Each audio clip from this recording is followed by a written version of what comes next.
Welcome to a true gem of classic mystery, Dressed to Kill, released in 1946. This is the final film in the Sherlock Holmes series, starring Basil Rathbone and Nigel Bruce. It blends detective drama with wartime intrigue and a dash of old-school charm.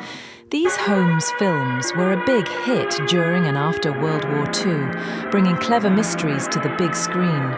And though it's in the public domain now, its impact on detective cinema is timeless.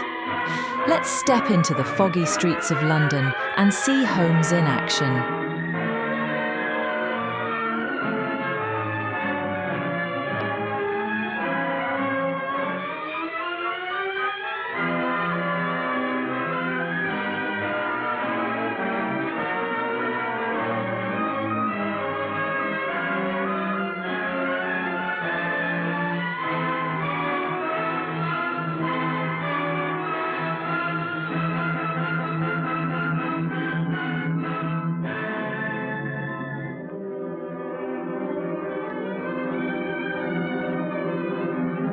Dartmoor prison, isolated from the outside world by walls of granite.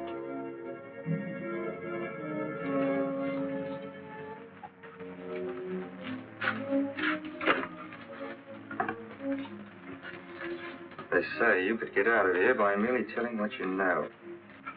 You may or may not be another Scotland Yard bloke, but I'll give you the same answer I gave the others. I still have 2 years, 8 months, and 6 days left in which to make musical boxes. That'll be sold at auction for the benefit of this delightful sanctuary. And I intend to serve them.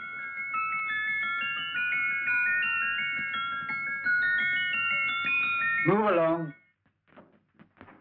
And now we come to the next object on our list, or I should say objects, because there are 3 of them.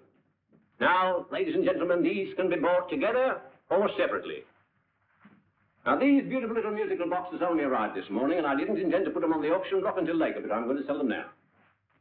So, good friends, as our old pal Mark Antony used to say, lend me your ears. And what do you hear? Right. The beautiful tinkle tinkle of a musical box. What a lovely trinket. What a beautiful gift. Created and made by loving hands. A thing of beauty and utility. I was going to start with £5. It's a bargain, £5. Do I see any hands? If there's a connoisseur in the house, will go £3 for it. £2. £1. 10 shillings. Thank you, sir. Ladies and gentlemen, 10 shillings is offered for a musical box you couldn't buy anywhere in London for less than £5. It'd be stealing to let it go for 10 shillings. Like taking milk from a baby. All right, we're selling for 10 shillings.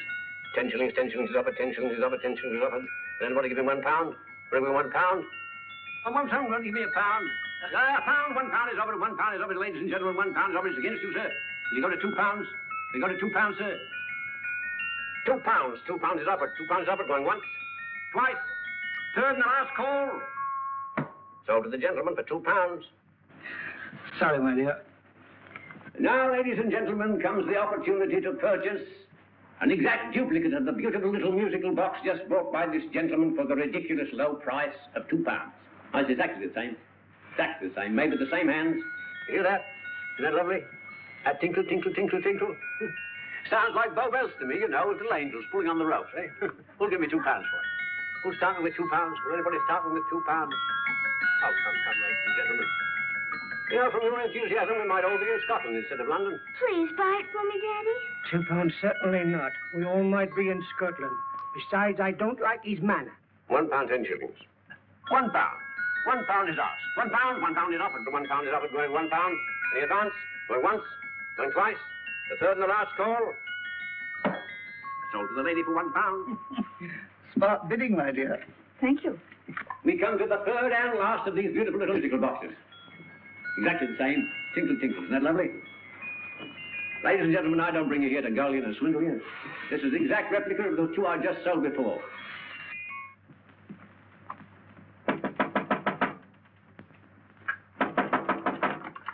We're closed. But this is extremely important. Come in, sir, come in. I'm sorry to disturb you, but I was unfortunately delayed from arriving in time to bid on certain articles which I was rather anxious to obtain. Oh, perhaps they weren't sold, sir. We are carrying several things over. What might the articles be, sir? 3 identical musical boxes, about so large. Oh, I'm sorry, sir, but they were sold. Pity you weren't here to bid on them. They didn't bring anything like the real value. I'm most anxious to obtain them. I wonder if your records would show who the purchasers were. Oh, we don't usually give out that information, sir. For certain, shall we say, sentimental reasons, I'm most anxious to get in touch with the purchasers. I'd be willing to pay, shall we say, £5. Well, for certain sentimental reasons, sir, we'd be very happy to oblige. Alfred, today's sales. The 3 musical boxes. Musical boxes. Here we are. The first purchase for £2 from Mr. Julian Emery, 52 Portman Square. Write these addresses down, Alfred. Yes, sir. Second didn't leave any name. Oh, how unfortunate. I think she's a dealer. You see, they don't like us to know where the things are going. On account of the profits. You say the second purchaser was a woman. Can you give me a description of her? Oh, she was a young woman. Fairly tall, slender. She had a light complexion and dark hair, and she was wearing A grey suit, don't you remember? She probably runs a gift shop. She paid £1. You say she comes here fairly frequently? No, I didn't say so. But she does, sir. Like as not, she'll come in on Thursday. We have sales on Mondays and Thursdays. Oh. And the third box? The third? Oh, Mr. William Kilgore, 143B Hampton Way. For 10 shillings. Quite a drop from £2. Mr. Kilgore was a Scotchman. Oh. Well, thank you. You've been most helpful. Oh, thank you, sir. And any time you're passing, dropping, we always have lovely things for sale. Our card, sir? Thank you. I'll be back Thursday.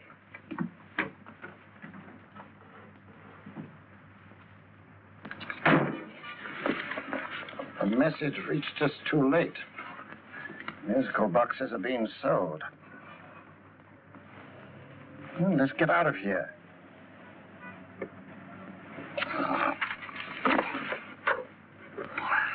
Someday you'll go too far. Reaching for a star, you fool. Yet a fool may touch a star, Colonel Cavanaugh, if he but reach high enough. But not possess it as you would. The musical boxes, they're being sold. What a pity for you, my dear Colonel. Is it my fault that the message reached us only an hour ago? Is it my fault that they were sold? You can't hold me responsible for that. Hope for your sake you're right.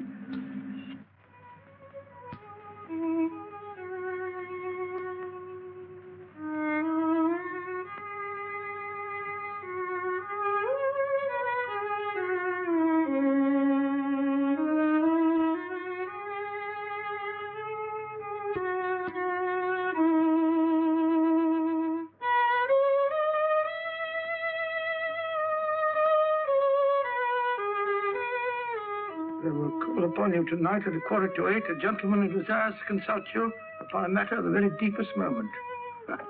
Remember that letter, Holmes? It was written over 2 years ago. An interesting case. Devilishly interesting. Irene Adler.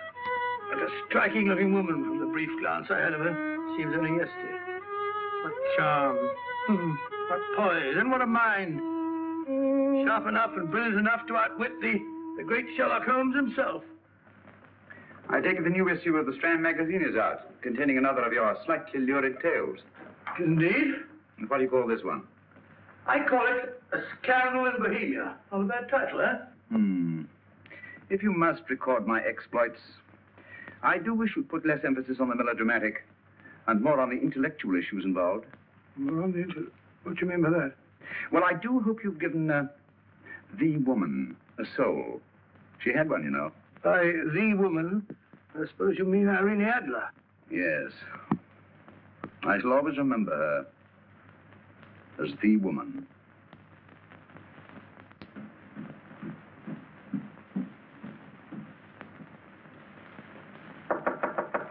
Sorry?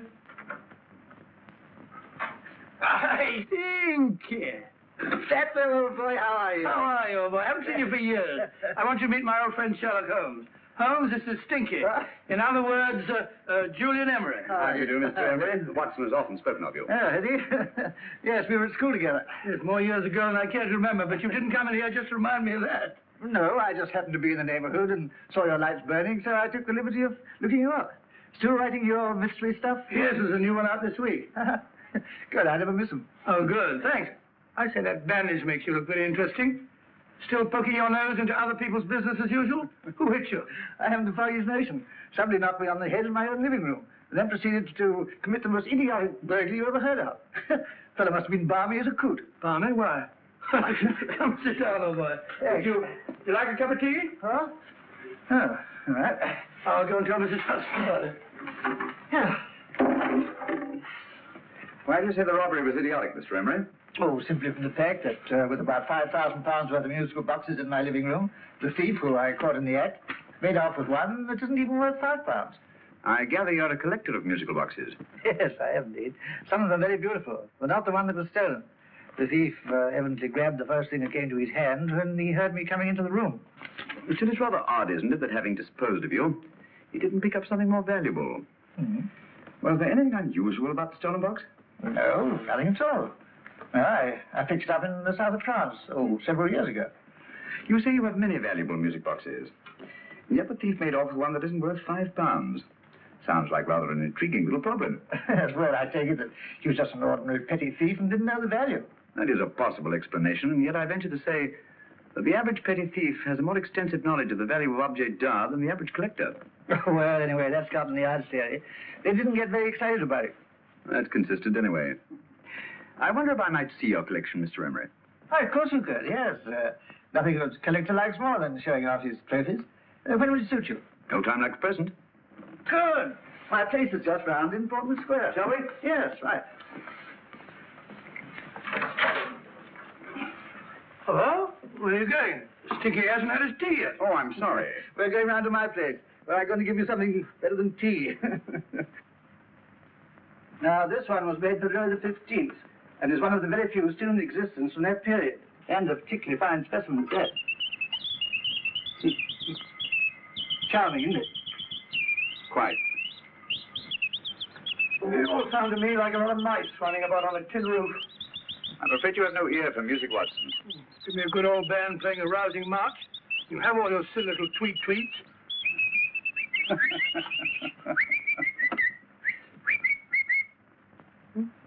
Another one.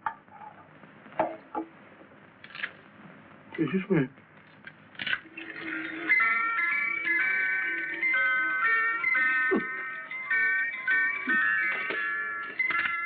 Stupid thing. Singing rabbit. What would you say offhand is the value of a box like that, Mr. Emery? Well, it's hard to say offhand, but I think we'll bring about £500 or £600 today. It's the gem of my collection.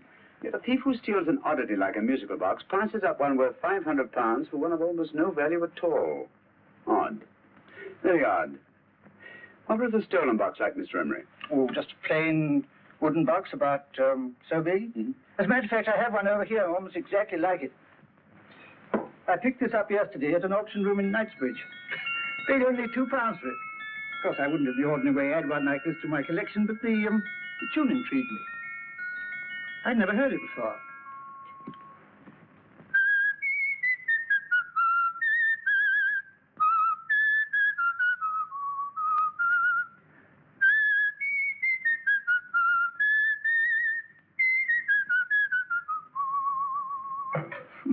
You have a remarkable ear for music, Holmes. Rather an unusual melody. Sit down, Will. Thanks.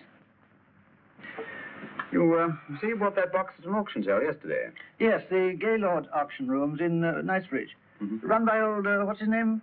Crabtree. That's the man. At what time was the robbery committed? Oh, about 3 o'clock this morning. You know, Mr. Emery, that box and the robbery might well be cause and effect, especially since you say that the stolen box outwardly resembles this one a great deal. And Scotland Yard were not particularly interested, eh? Oh, yes, but I wouldn't blame them for that. especially as I told him I was quite unable to describe the thief, except, of course, for the fact that it was definitely a man. All you remember is that you came in here and someone struck you on the head. Yes, the next thing I knew, my man was trying to revive me. It might be wise for you to put that box away somewhere and lock it up. Oh, I don't think that's necessary. Besides, everything's insured. Well, at least if any further attempts at robbery are made, I'd suggest that you call the police, rather than running into any personal danger. Oh, come, Holmes, aren't you being a bit of an alarmist? Possibly. Well, Mr. Gray, with old Stinky, seems to me you are making rather a mountain out of a molehill. Molehill is the word, old boy, and it's time you were in bed. Thanks so much for letting us see your place. How's this? It's been glad meeting you. Holmes, I can't understand why you were so mysterious. Seems to me the petty thief explanation was the only sensible one. Really? I can't see how you can believe it was anything else. I didn't say I believed it to be anything else. The petty thief theory is the obvious one, I grant you. However, it's often a mistake to accept something as true merely because it's obvious. The truth is only arrived at by the painstaking process of eliminating the untrue. We are not able to do that in this case without further data. Rubbish, you're pulling my leg. You're trying to turn a tuppenny halfpenny robbery into an international plot. No, I'm not. I just hope that your friend Stinky is a little more cautious in the future. Just in case.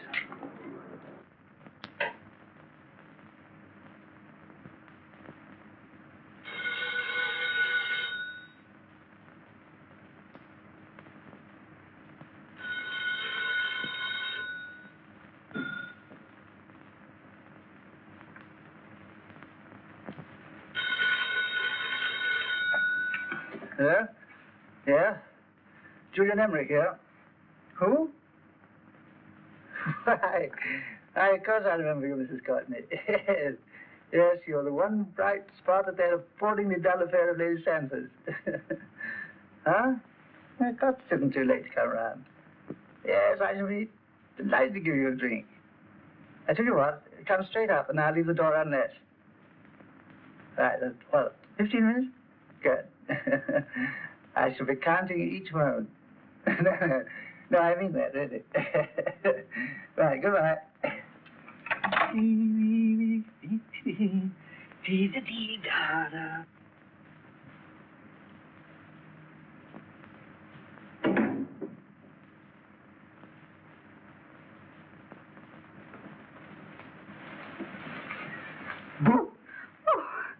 He startled me. Did I? Yes. Must be the pixie in me. I know I shouldn't have called you so late. But I was at a party just around the corner, and I remembered your invitation to see your collection of musical boxes. My dear Mrs. Courtney, the pleasure is all the greater for being so unexpected. My friends call me Hilda. Thanks. Mine call me Stinky. Thank you, how quaint. Oh, what a perfectly wonderful collection of musical boxes. You know, when you told me you had a collection, I had no idea it was so attractive. Yes. They appeal to the ear as well as to the eye. Oh, what a plain little one. Why, it looks just like a country cousin amid all this grandeur. No. You mustn't underestimate the country cousin. I only last night a burglar broke in here, and with all these to choose from, went off with one very much like it. Really? Yes, I don't mind the loss of the box so much, but I do resent this crack on the skull. But it makes you look so interesting. Oh, do you think so? Sorry, that's what old Fatso said. Fatso? I mean, Dr. Watson. He was here this evening with a friend, Mr. Holmes. He's interested in my collection, too. Sherlock Holmes? Yes. Do you know him? I've heard of him. Yes, he seems to think I'm in some sort of danger. What a haunting tune. It takes me right back to my childhood. Really? You know, it's odd that you should be interested in that particular musical box. Odd? Why? Because Mr. Holmes is also interested in it. He may have been more interested in the tune than in the box. I guess, yes, that's right. I remember now. He whistled it note for note, having heard it only once. Really? He must be a remarkable man. Bit of an alarmist, if you ask me. Don't you believe in warnings? Of course not. Who'd want a box like that? I would. You're not serious. Oh, but I am. Well, you put me in a very awkward position. I'm a collector, you know. And a collector buys but never sells. But if the price were high enough... The price has nothing to do with it. It's the principle of the thing. Yes, well, we haven't had our drink. No, thanks. I must be getting along. That's you, Rennie. I'm afraid so. You're not walking out on me, are you? My reputation. Stinky. I say, you know, you are an attractive woman. Thanks.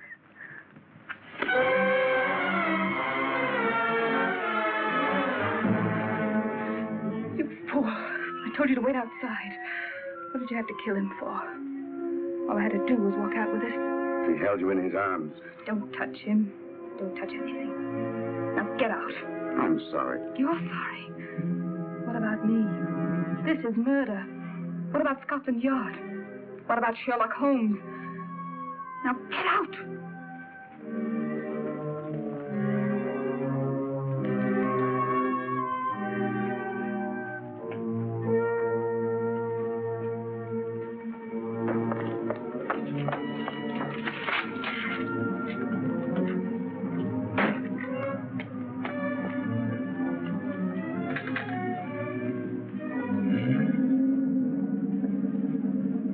Did you get it?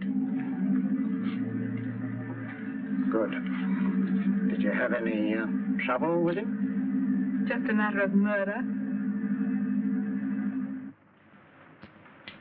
Ah, Mr. Holmes. Hopkins? Thanks for coming so promptly. Inspector Lestrade suggested that I call through to you. Mr. Emery was a client of Mr. Holmes, Inspector. Indeed. You didn't mention that when I telephoned you, Mr. Holmes. Well, not exactly a client, Inspector. Sergeant Thompson? He was killed between the hours of 11 and 2 o'clock this morning, Mr. Holmes. Must have been someone he knew, someone of whom he had no suspicion. Poor old Stinky. It's all my fault. I should have prevented this. Well, it's no time to start talking about that now, Doctor. Apparently it's gone. That's the second attempt on the musical box that Emery bought at the auction sale. And this time it was successful. But that box is only worth £2. It was worth a man's life, Watson. I think we'd better pay a visit to Gaylord's auction room and that fellow Crabtree. Inspector, may I suggest that you make a complete search of this flat for a small, plain, musical box about that size? Thank you. Come on, Watson. You say the first box went to Mr. Julian Emery. The second to Mr. Kilgore, 143B Hampton Way. And the third to the unidentified young lady who presumably has a shop and lives near Golders Green. That's right, Mr. Holmes. Isn't it rather strange, Mr. Crabtree, that you should have had 3 identical musical boxes all playing the same tune? Where'd they come from? Dartmoor Prison. Dartmoor? Yeah, we get a regular shipment from there every month. The inmates manufacture them. They make all kinds of things, you know, pipe racks, wastepaper baskets, musical boxes. Did you happen to notice if anyone showed any particular interest during the auction in the purchasers of these 3 boxes? Oh, come on, Mr. Crabtree. This is very literally a matter of life and death. Well, since you put it that way, Mr. Holmes, there was a gentleman came in here about an hour after closing time, and he was in an awful state, he was. He gave me £5 to tell him where the boxes had gone to. He said they had a sentimental value for him, sir. Expensive sentiment. Can you describe him? He was tall, distinguished looking, and he had grey hair and a moustache. He was quite a gentleman, sir. What was his reaction when you were unable to supply him with the address of the young lady who owned the shop? I told him the young lady usually come back on Thursday. He said he'd come back on Thursday. Now, that's tomorrow. Thank you, Mr. Crabtree. You've been very helpful. Thank you. Come on, Watson. Where are we going now, Holmes? To the home of Mr. Kilgore, and then aboard the third box.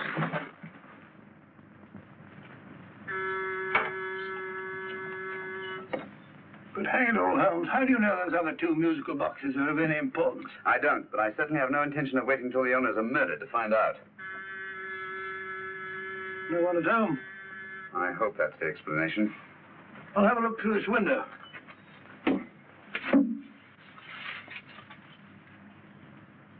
Doesn't seem to be anyone there. The whole place seems deserted as far as I can see. Yes. Mr. and Mrs. Kilgore at home? No. When do you expect them? Oh, in an hour or so. There's no use your hanging about. They don't buy nothing from peddlers. Peddlers? My good woman, this is Mr. Sherlock Holmes. Sherlock Holmes, oh, go on. Do you mind if we come in and wait? My business is rather urgent. Well, I've got to go out and do my shopping. And I don't know if Mrs. Kilgore like any strangers nosing about. Quite all right, I assure you. Well, I've got to be off. It's too late in the parlor. And no smoking either. Mrs. Kilgore said it smells up the house. Funny old girl, Holmes.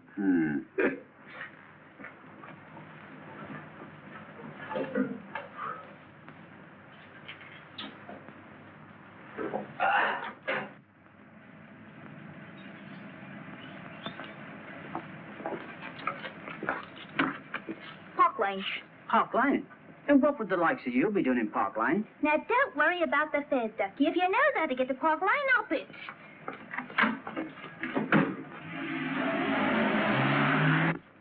Holmes, I've been thinking. There must have been something hidden in that box of old stinkers. Stolen jewelry, Hostler. What's up, Holmes? Listen. What's just the steam in the water pipes?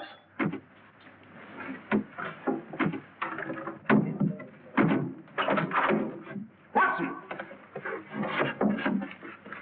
Great Scott! Come on, Holmes. Get on the chair here. It's all right, my dear. There. Now, don't worry. It's all over. There you are, dear. Don't cry anymore. She tied me up and shut me in the cupboard. I know. She won't come back. Did you show her your new musical box? Yes, she said she wanted to hear it play, and as soon as I showed it to her, she grabbed on. I know. Now, don't worry. We'll buy you a new musical box. Yes, my dear, the best one in London. Watson. Oh, what a fool I've been. What do you mean, Holmes? She took the musical box out of this house in that market basket, right under our very noses. Why could the Kilgore charwoman want to take the music box? She isn't a Kilgore charwoman. She's a consummate actress. An extremely clever, unscrupulous woman who will stop at nothing. Take care of her child, will you, Walter, till her parents get back. Explain everything to them. Of course I will. But, Holmes, where are you going? Somewhere, somehow, I must get to the young lady who bought that third musical box before our opponents find out. I only hope that I won't be too late. Oh, no. No, darling, you mustn't cry anymore. Now, cheer up. Would you like to hear old Uncle make a noise like a duck?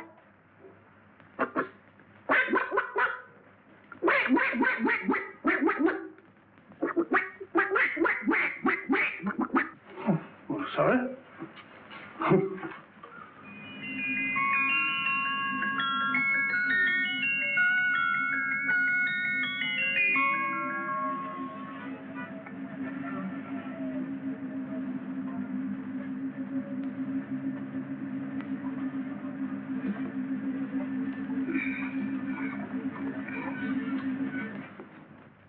Now, ladies and gentlemen, how much am I offered for this beautiful lace Dresden china figurine?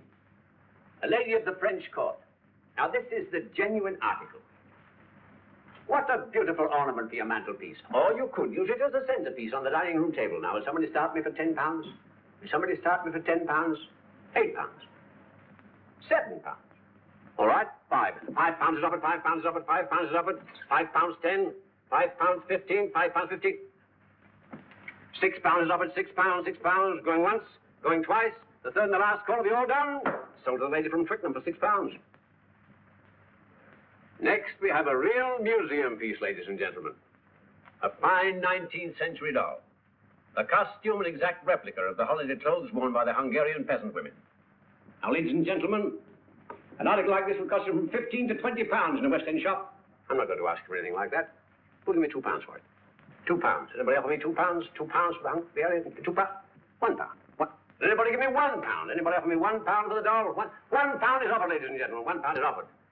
Now, I'm not going to waste your valuable time or mine in trying to get one half of what this beautiful doll is worth. If the young lady can steal it for £1, that's her good fortune. So it's going once, it's going twice, the third and last call. Any more? Sold to the young lady for £1. And now, ladies and gentlemen, may I draw your attention to something which may be a great surprise to you, worthy of any collection. The only other one like it is in the British Museum. It's a Ming vase of the 7th dynasty. This vase lay in a large collection somewhere outside Rome for over 2 centuries, I understand. It was discovered there by the noted antiquarian Sir Andrew Coppleston. Now, some of you may remember Sir Andrew Coppleston. Besides being a noted traveler and antiquarian, he's also a gentleman rider. A girl with a parcel in her hand. That's her. Are you sure that's the girl? Well, she fits perfectly the auctioneer's description. Follow her, Hamid.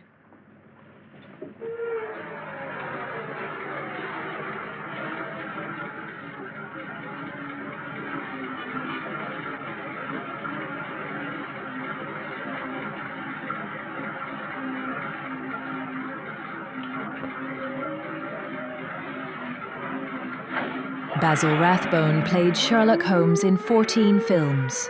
His sharp, logical style shaped how the world sees the character, even today.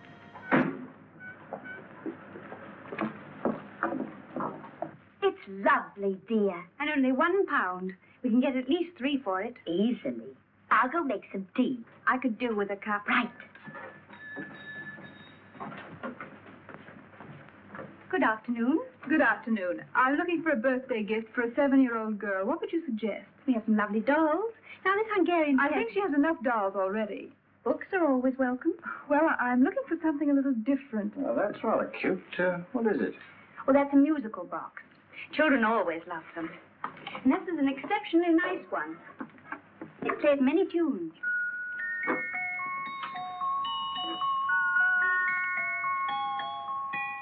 Have you any others? Yes. If you'll just step this way. I have only 2 left.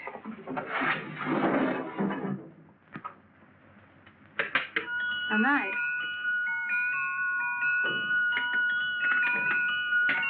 Are you sure this is all you have? I'm sorry. They're rather hard to find, you know. That's our entire allotment. I did have one other, but I sold it earlier this afternoon. But it was only a plain wooden one. It wouldn't have been a very nice gift for a child. Really? Do you happen to know who the purchaser was? Why, yes. He left his card, just in case anyone should inquire for him.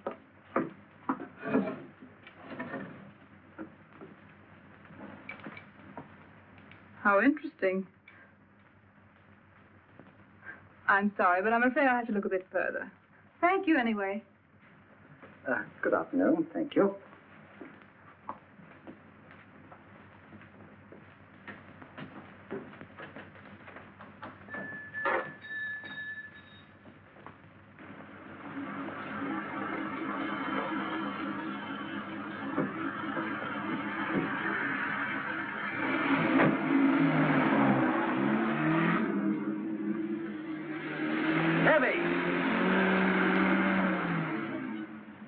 Follow that cab. Here, now, what?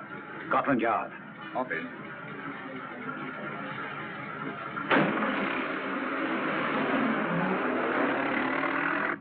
Sherlock Holmes. I might have known. And we thought we were the hunters, instead of which we're the hunted. We've been fools. We played right into his hands. Of course. He's had us followed. Don't look. The man in front of the toy shop.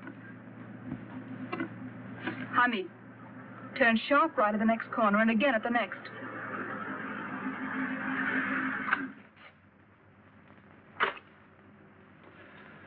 No photograph of her, Commissioner. As I expected. She's not a known criminal. But how do you expect to know if you do find her? After all, she was disguised as a charwoman. Don't worry, old fellow. If I ever see her again, I'll recognize her. Well, it won't be long till we know who they are and from where they operate. Who's covering them? Sergeant Thompson's following them, sir. They won't get away from him. He's a good man. We could have arrested them at Clifford's toy shop if we had any proof. But we know that they killed Emery. Proof, my dear fellow. We must have proof. We've x-rayed it, sir. There's nothing whatever concealed in the box. We'll have a look at the plates.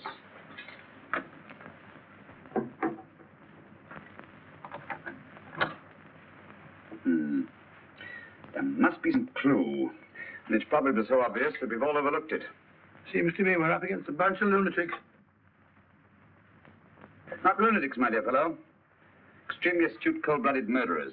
What could these little musical boxes have in them that's so important? Don't forget, they were made in Dartmoor prison. You can smuggle stuff into prison, but not out. Do you want us to break the box apart, sir, to see if there's anything the x-ray hasn't caught? No, not yet. Do you mind if I take it? Certainly. Thanks.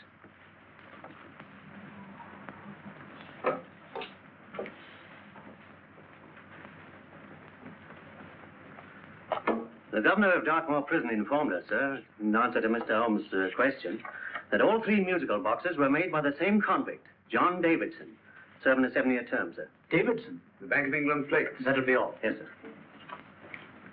Now we're getting somewhere. Wait a minute. How did you know about the plates, Mr. Holmes? I'm a student of crime, Inspector. I make it my business to know about such things. And when the name of Davidson was mentioned... Oh, who is this fellow Davidson? As long as Mr. Holmes seems to know all about it already, I suppose there's no harm in telling you. 2 years ago in London, there occurred a robbery of such tremendous importance, although the stolen articles themselves have no intrinsic value whatsoever, that the Home Secretary was instrumental in seeing that not a word of it appeared in any newspaper. But you never told me anything about this, Holmes. You were away at the time. Articles of no intrinsic value and yet of such importance? I don't understand. Davidson was apprehended within 15 minutes of committing the theft. But by that time, he'd hidden the articles in question and they've yet to be found. Before going further, Dr. Watson, I must inform you that this matter is not to be mentioned outside of this room. Of course not. Do I look like a man who gossip? Let's not go into that now, old fellow, shall we? Davidson had been employed for years in a position of extreme trust by the engravings department of the Bank of England. The articles he stole were nothing less than a complete duplicate set of plates for printing £5 notes. What? The Bank of England's own plates? Precisely. And with those plates, a gang of crooks could flood England with £5 notes, not forged in the usual sense of the word, but notes undetectable from genuine Bank of England notes in any way whatsoever. Good heavens. Any whisper at all might have resulted in enormous damage in shaking public confidence in the Treasury. We tried everything after we arrested Davidson. Offered him a shorter sentence if he'd tell us where he'd hidden the plates. Why, we even put in Scotland Yard men with him as cellmates, but no results. Obviously, Davidson is a man of strong character and infinite patience. Yet suddenly he feels impelled to smuggle out the secret of the hiding place of the plates to his confederates. Why? I don't understand, Mr. Holmes. Well, for example, has the Bank of England made any plans to radically change the design of the £5 note so that in, say, 7 years from now, notes made from the stolen plates would be worthless? Confidentially, Mr. Holmes, such a move was discussed. But replacing all the £5 notes in circulation would be such a Herculean task that nothing's been done about it as yet. I see. Of course, there is another possible explanation. Davidson didn't have much time to find a hiding place before he was captured. He may be afraid that the plates will be accidentally discovered before he's released. Hence his anxiety to communicate their whereabouts to his confederates as soon as possible. I believe you've hit it, Mr. Holmes. I'm sure that the message is contained in this musical box. Or rather, in all 3 musical boxes, since possession of all 3 seems to be essential. Our opponents have 2/3 of the puzzle, we have 1/3. Well, what are you going to do, Holmes? Try to deduce the message from the 1/3 that we have.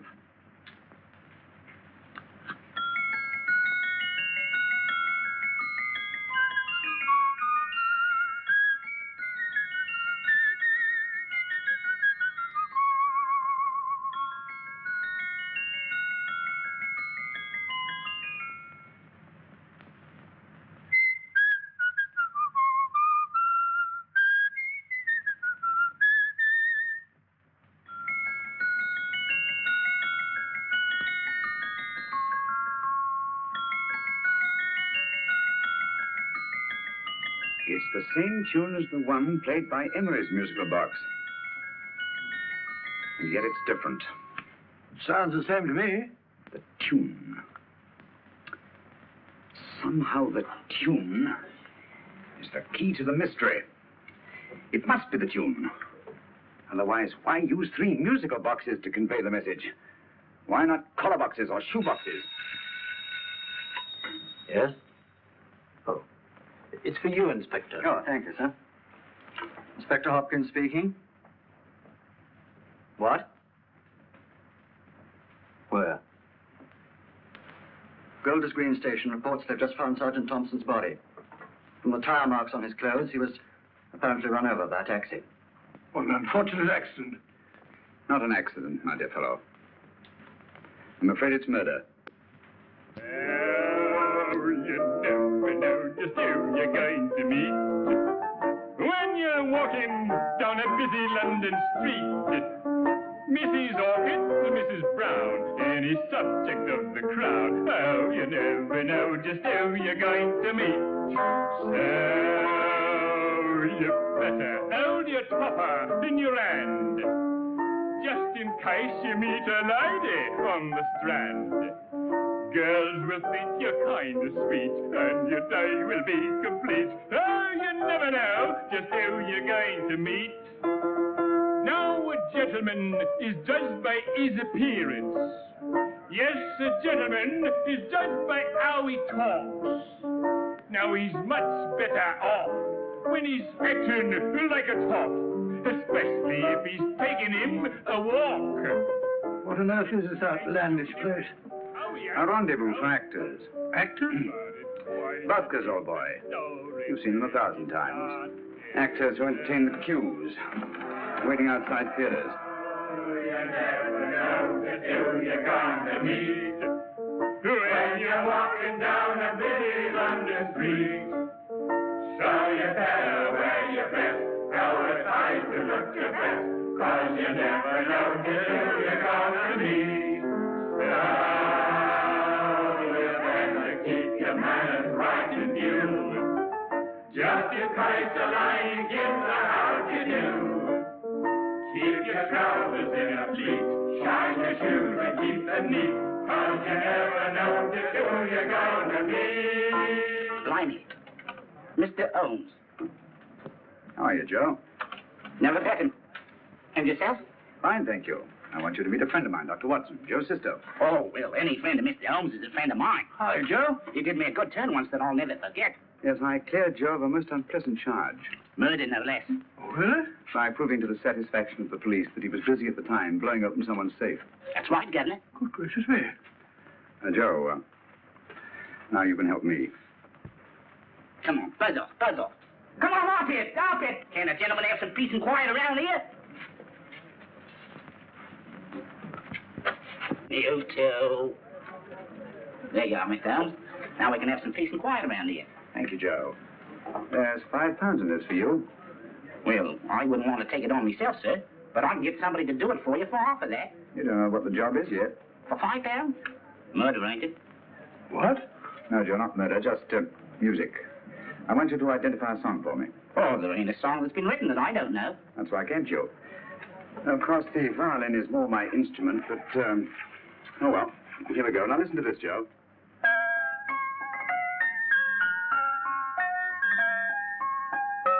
Wait a minute. You're playing that wrong. That should be E natural, not E flat. You know the song? Oh, yes. It's an old Australian song called, The Swag Man. But you're playing it all wrong. That's what I hoped you'd say. Now, listen again, Joe.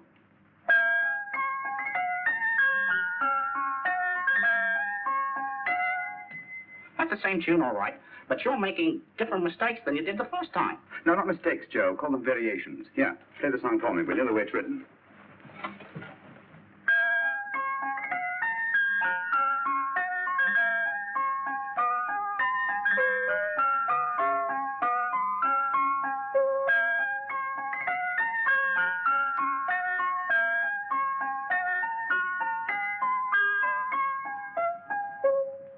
There you are. Thank you, Joe. What's it mean, Holmes? Are you onto something? Perhaps. I don't know yet. It's probably a code of some sort. Joe? Could you write the song down for me?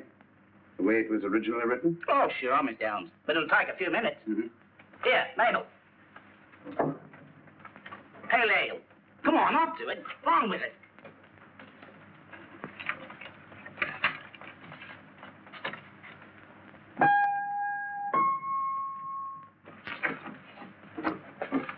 Well, obviously it isn't the lyrics. No combination of those words made any sense at all. The variations in the way Emery's musical box played the tune are different from the variations in the one we have. You sure? Quite. You see, I took the trouble to memorize the tune as played by Emery's box that night we were with him in his flat. Holmes, you amaze me. Elementary, my dear fellow. One of the first principles in solving crime is never to disregard anything, no matter how trivial. But why are 3 boxes? Why not 1? Because the message was obviously too long to be conveyed by any one variation. Then there's the 3rd box, the one that woman took from the kill. That contains yet another set of variations. Yes, well, it's all beyond me. Well, all we have to do now is to find the secret of the variations. Not a very easy problem to solve, my dear fellow.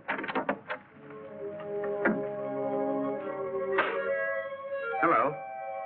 What's up? We've had company.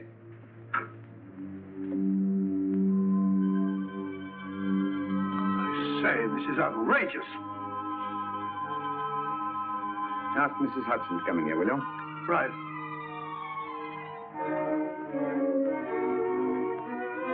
Mrs. Hudson? Yes? Oh, there you are. Will you come up here at once, please? Oh, coming, sir.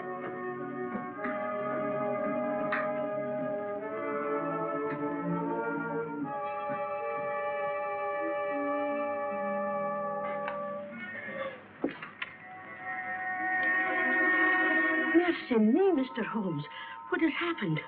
Who called while we were out, Mrs. Hudson? Just a young lady. The one who said you wanted her to wait for you. And a nice-looking old gentleman with Our her. friends again, Watson. Friends? What did the young lady look like? Oh, I couldn't see her face. She had a heavy black veil on. But she had such a nice way with her. Oh, I'm sorry, Mr. Holmes, if I've done anything wrong. But you did say I should always let clients come in and wait for you. Don't worry, Mrs. Hudson, don't worry. You had no way of knowing. It's quite all right, quite all right. Now, don't worry, Mrs. Hudson. Don't worry. Well, where on earth's the musical box? They didn't get it. Didn't get it? Where is it? It's in your hand. Huh? In a biscuit jar. Take the biscuits off the top. Now, put your hand inside, and you'll find the music box. Well done, Holmes. Well done. Amazing.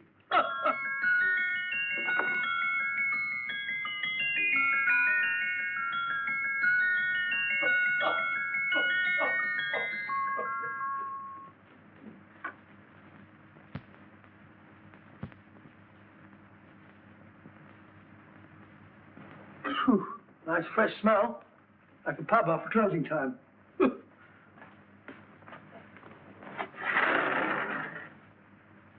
I say, Holmes, What? it's morning. Allow me to congratulate you on a brilliant bit of deduction.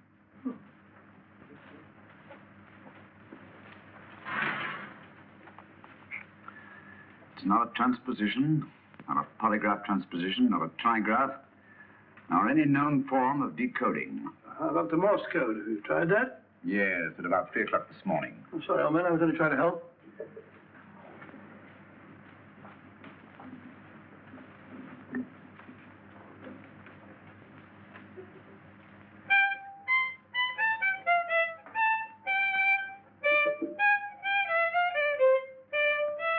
Oh, do me a favor. Not again. Must have heard that thing 1,000 times. Kept me awake all night.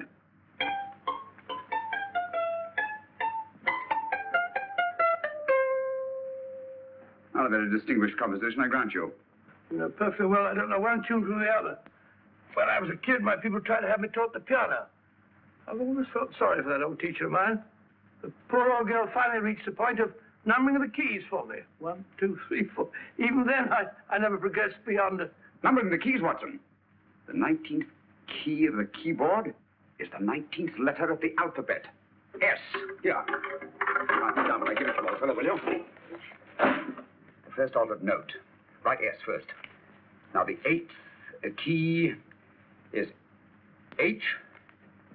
The 5th key, E. The 12th key, L. The 6th key, F. S-H-E-L-F. Shelf. Your piano lessons were not in vain, old fellow. You've solved it. Thank you. Thanks, old man. Hold it. We now have 2/3 of the message. Behind books, third shelf, secretary, Dr. S. Presumably, these are the first and second portions of the message. And this gang has the first and third parts of it. Precisely. Then it's a stalemate? Yes, Commissioner, but we can't leave it like that. There's no doubt in my mind that they'll try to secure our third of the message that's missing. And I assume you've taken every precaution to guard the Clifford music. Oh, yes, it's carefully hidden at Baker Street with Dr. Watson on guard. However, I'm reasonably certain that, difficult as it may be, we can find the plates even without the missing part of the message. Behind books, third shelf, secretary, Dr. S.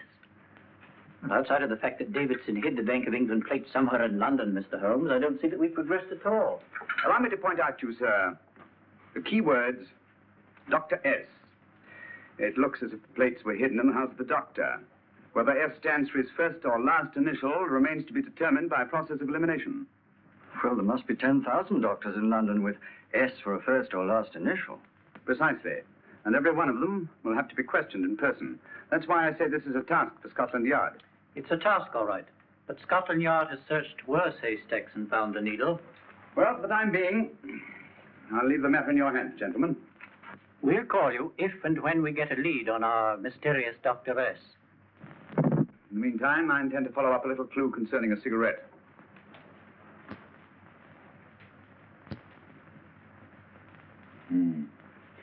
You're certain of the identification of the tobacco? Absolutely. I have made up this special blend for only 3 customers. It is almost pure Egyptian, with admixture of latakia for added body, and a pinch of perique.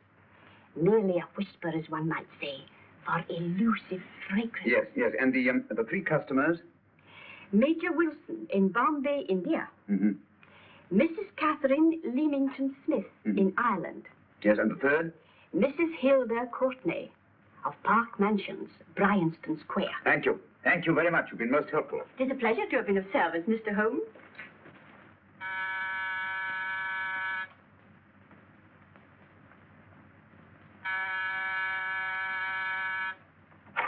Yes? Mrs. Courtney? Yes. My name is Sherlock Holmes. Oh, do come in. Thank you. I've heard of you, of course, Mr. Holmes. I believe we have a mutual friend in Sir Edward Brookdale. He's spoken to me of you quite often. Indeed. And to what good fortune am I indebted for this visit? I think you know Mrs. Courtney. Well, I did get a summons for thieving last week. But outside of that, I don't think I'm of any interest to the police. Oh, come now, Mrs. Courtney. You seem to forget that you and I have met before. I'm sorry. I'm sure I would have remembered meeting the great Sherlock Holmes. Please sit down. Thank you. You say we met before. Yes. At the home of Mr. and Mrs. Kilgore, 143B Hampton Road. Kilgore? I don't think I know anyone of that name. Well, I didn't say you knew them. As a matter of fact, you called on them when they were out. I don't understand, Mr. Holmes. Really? And you were dressed rather differently. Indeed. Cigarette? Thank you.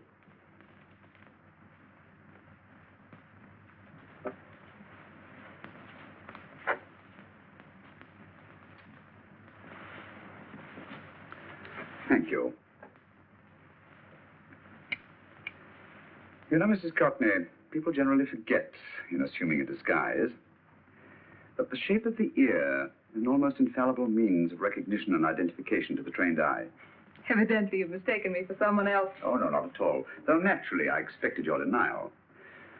But when you paid your visit to my rooms at Baker Street, you carelessly left behind another identification. They're, identical, aren't they? Yes, I must admit they are. You see, Mr. Holmes, to catch one as clever as you, I had to use a very special lure. I knew you'd be unable to resist the bait of my cigarette, having read with great interest your monograph on the ashes of 140 different varieties of tobacco. I should advise you not to move, Mr. Holmes. I must congratulate you on your ingenuity, Mrs. Courtney. It was indeed a brilliantly designed trap. Thank you, Mr. Holmes. Praise from a master is indeed gratifying. I shall always cherish the memory of your flattering words. Memory? Precisely. I'm afraid these gentlemen have a most regrettable task to perform. Unless, of course, you care to turn over the missing musical box with your pledge to take no action against us in the future. I'm afraid that will be impossible. I thought that would be your answer. Hamid! Careful! Careful. There's no need to be unnecessarily rough with our distinguished guest. You realize, Mr. Holmes, that your demise will not take place here. The corpus delicti, you know. Well, naturally. Shall we go? It's so fearfully awkward having a dead body lying about. Don't you agree, Mr. Holmes? Another dead body shouldn't weigh too heavily on your conscience, Mrs. Courtney.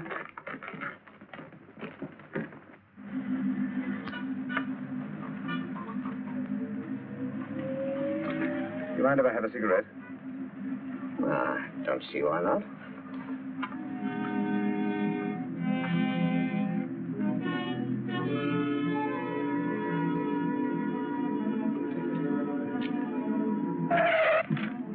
Be careful, Hamid. It's the brakes they bind. Thank you, Colonel Cavanaugh. It's very considerate of you.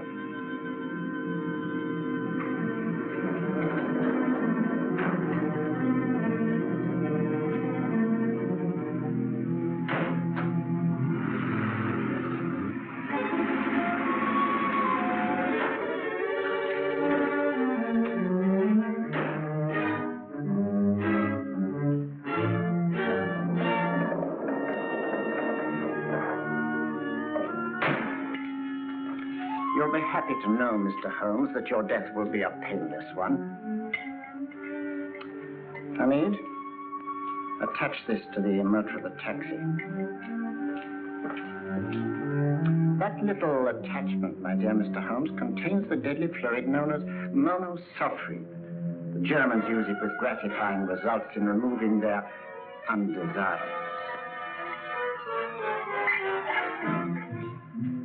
Start the motor.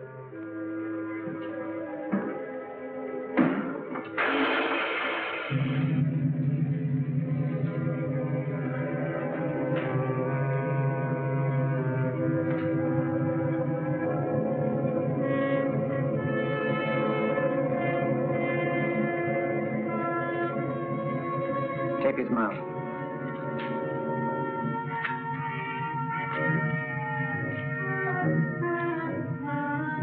Now, up with him, Hamid.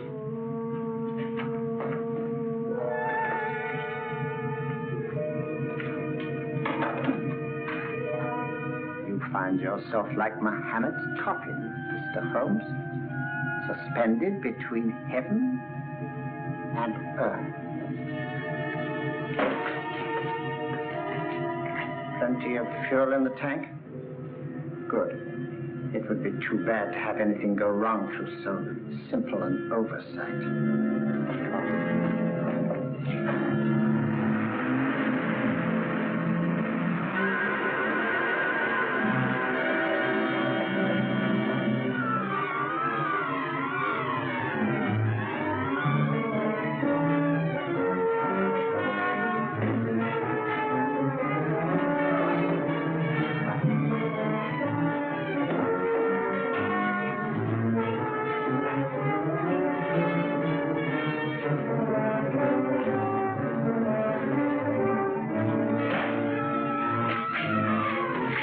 That coded music box?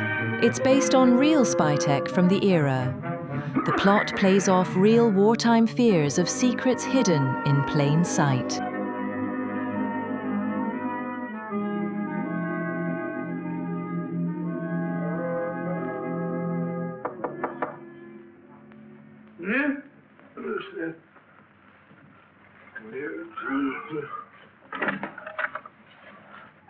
Good afternoon. Mr. Sherlock Holmes? No, I'm Dr. Watson. Oh, of course, Dr. Watson. How stupid of me. Oh, so, this is stupid of me. Won't you come in? Well, I really came to see Mr. Holmes. Oh, I'm afraid he's out. I don't know when he'll be back. Perhaps there's something I can do. Well, won't you sit down? Thank you. You know, Sherlock Holmes and I have been engaged on a great many cases. Oh, really? Yes, indeed. As a matter of fact, this very moment, we're involved in one of the most baffling... Oh, well, won't you tell me your trouble? I may be able to help you. It's very kind of you, Dr. Watson. Perhaps if I wouldn't be imposing too much. Imposing? Oh, it's no imposition. No imposition at all. A pleasure, I assure you. Now, tell me all about it, Miss Williams. Mrs. Williams. I live in Surrey, Dr. Watson, and I've come up to London in sheer desperation. My only sister has disappeared, and the local police seem utterly unable to find her. Well, Holmes and I solved a case exactly like that once. Very interesting, as far as I remember. I call it the adventure of the solitary cyclist. Oh, sorry. Now I come to think of it, it wasn't so very similar. Entirely different. I don't think what I was saying. Where were we? She's only 17, Dr. Watson, and until she disappeared last Thursday, she seemed to be in the best of spirits. Possibly a romantic entanglement? Oh, no, nothing of the sort. She left no note, didn't even pack a bag, no explanation. She just started to walk to the village from our house in broad daylight and simply vanished from the face of the earth. Oh, there. Might I have a glass of water? Glass of water. I'll have one in 1 minute.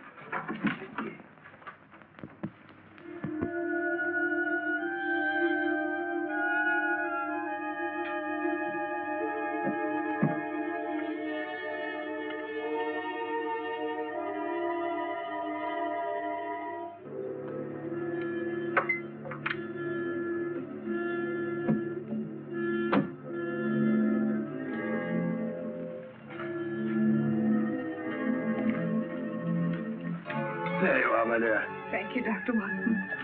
No, you're not to cry anymore. You must pull yourself together. I feel much better already knowing that you're going to help me. Oh, Dr. Watson, look!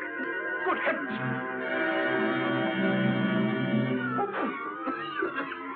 Get through the fire brigade, quickly! Haven't you a fire extinguisher? By George, we have in the kitchen.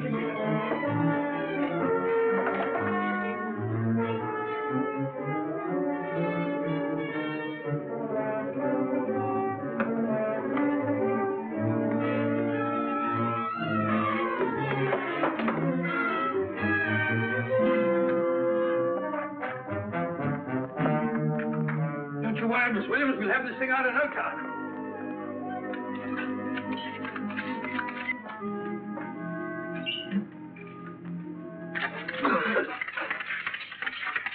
That's got it.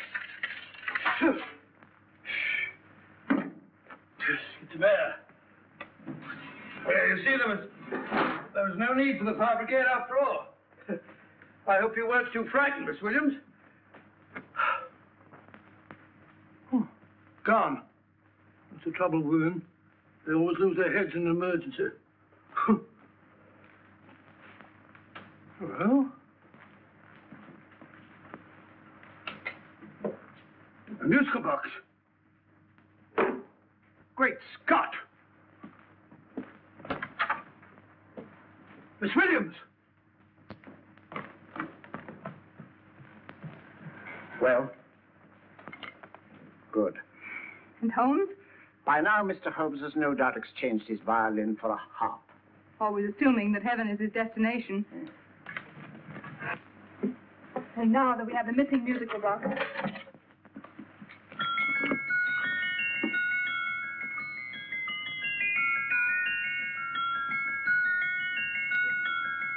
'19th note. 19th letter. Yes. He hasn't been there, you say? Holmes, where on earth have you been? I've been trying to get you at the club, at Scotland Yard, all over London. You're looking for me in the wrong places. Holmes, terrible things happened. I've been duped. That woman, she made a complete fool of me. Well, what do you mean? Well, she came here and let off a smoke bomb. I thought the whole place was on fire, and my first thought was to save the musical box. No need to say any more.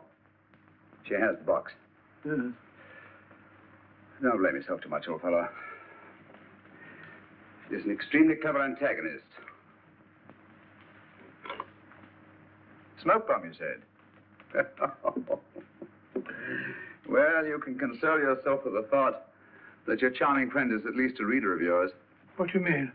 If I remember correctly, you wrote about my little experiment with the smoke and the cry of fire in a story you entitled A Scandal in Bohemia, which has just appeared in the Strand magazine. All right, old boy. Don't rub it in. Well, it may cheer you up to know that you made a fool of me, too.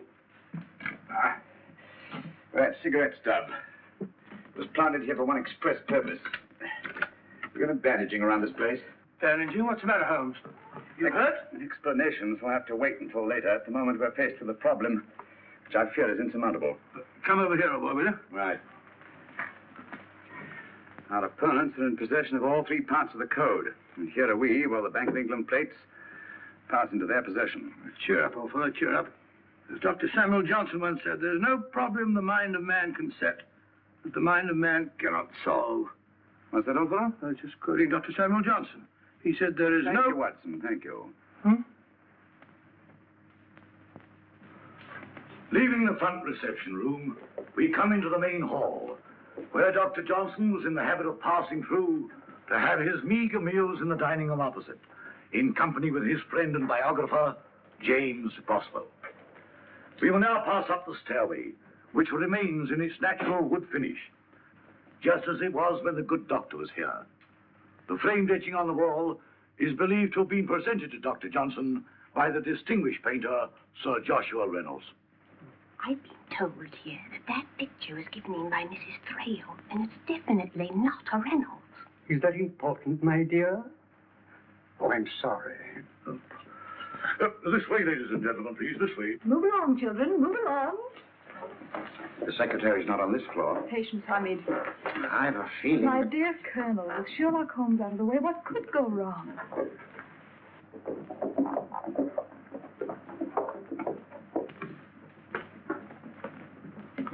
And here we have the Garrett Library, in which Dr. Johnson wrote his famous dictionary, and in which you will see also many of the great man's books and other items of interest. Step forward, ladies and gentlemen, please, step forward. Standing in the corner is the secretary, which contains many of the original works by the literary genius. On this table, Dr. Johnson's cat, Hodge, used to sleep while his master worked. A strange thing about this cat, ladies and gentlemen, was its love of oysters. They do say that the dear doctor often went hungry to find the cat that delicacy. What a pity. Now we will visit the grey room, which is immediately below us, in which you will see the very bed in which Dr. Johnson died. What did he die of? Gout. Just gout. This way, ladies and gentlemen. Mind the steps, please.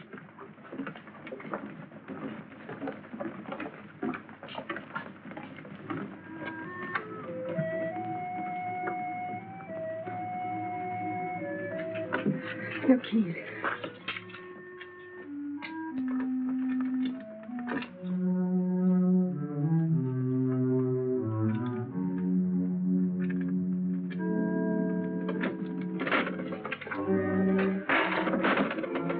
Third shelf up.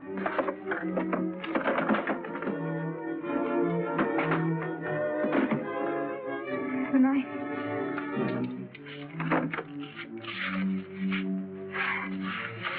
Gentlemen, the Bank of England plates.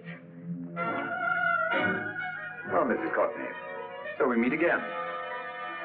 No, I shouldn't do that if I were you, Colonel Kavanaugh. I must congratulate you, Mr. Holmes. You're far more clever than I thought. Thank you, Mrs. Courtney. Praise from you is indeed gratifying.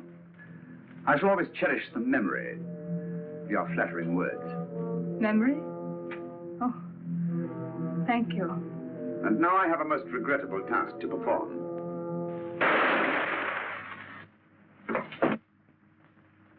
Holmes! Coming, Holmes! Holmes! You all right? Perfectly, thank you, old fellow, but I think this gentleman on the floor requires some medical attention. We must see that he looks his best, you know, when he's hanged. Take them in charge.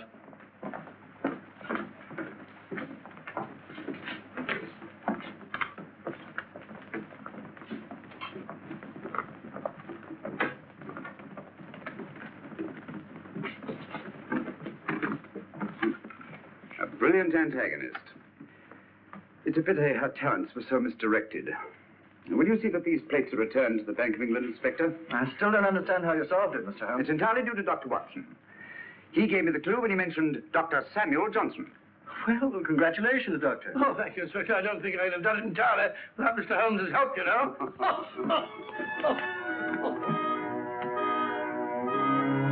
That was Dressed to Kill, a clever farewell to the classic Holmes film series. Basil Rathbone's Holmes remains a favorite for mystery fans around the world. If you liked solving this one, give the video a thumbs up and subscribe for more vintage films. Thanks for watching, and stay curious.